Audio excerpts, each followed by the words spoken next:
তুমি নিজের মুখেই বলেছিলে আমি তোমাকে ভালোবাসি নিজের থেকেও বেশি। আমি করে নিয়েছিলাম তাই বিশ্বাস। তবে মাঝপথের তোমার পরিবর্তন দেখে আমি হতভম্ব, আমি হতাশ। আজ আমার এটা ভেবে কষ্ট হয় তোমার দেখানো ভালোবাসা পুরোটাই ছিল তোমার করা অভিনয়। শেষ যেদিন তুমি আমার থেকে শেষবারের মতো বিদায় নিলে, আমি মনের ডাকে চিৎকার করে তোমাকে ডেকেছিলাম, তুমি দাওনি আমার সেই ডাকে সাড়া। মানতে হবে তুমি নিখুঁত একজন অভিনেত্রী, তোমার অভিনয়টা ছিল সেরা।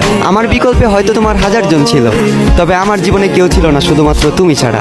আজ তুমি অন্যের হাত ধরে পূর্ণতার পথে হাঁটো, আর আমি ব্যর্থতার পথে হাঁটি একা দিশেহারা। আমার বয়সটা খুবই অল্প, আর এই অল্প বয়সে বুকে জমা আছে দুঃখ শত শত। তোমার অভাবে প্রতিনিয়ত আজ আমার চোখে ঝরে অশ্রু, বর্ষার বাদ ভাঙা স্রোতের মতো। তোমার করা আঘাতের যন্ত্রণাটা ছিল ঠিক তেমন, দুর্ঘটনায় ছটফট করে মৃত্যুর যন্ত্রণাটা যেমন।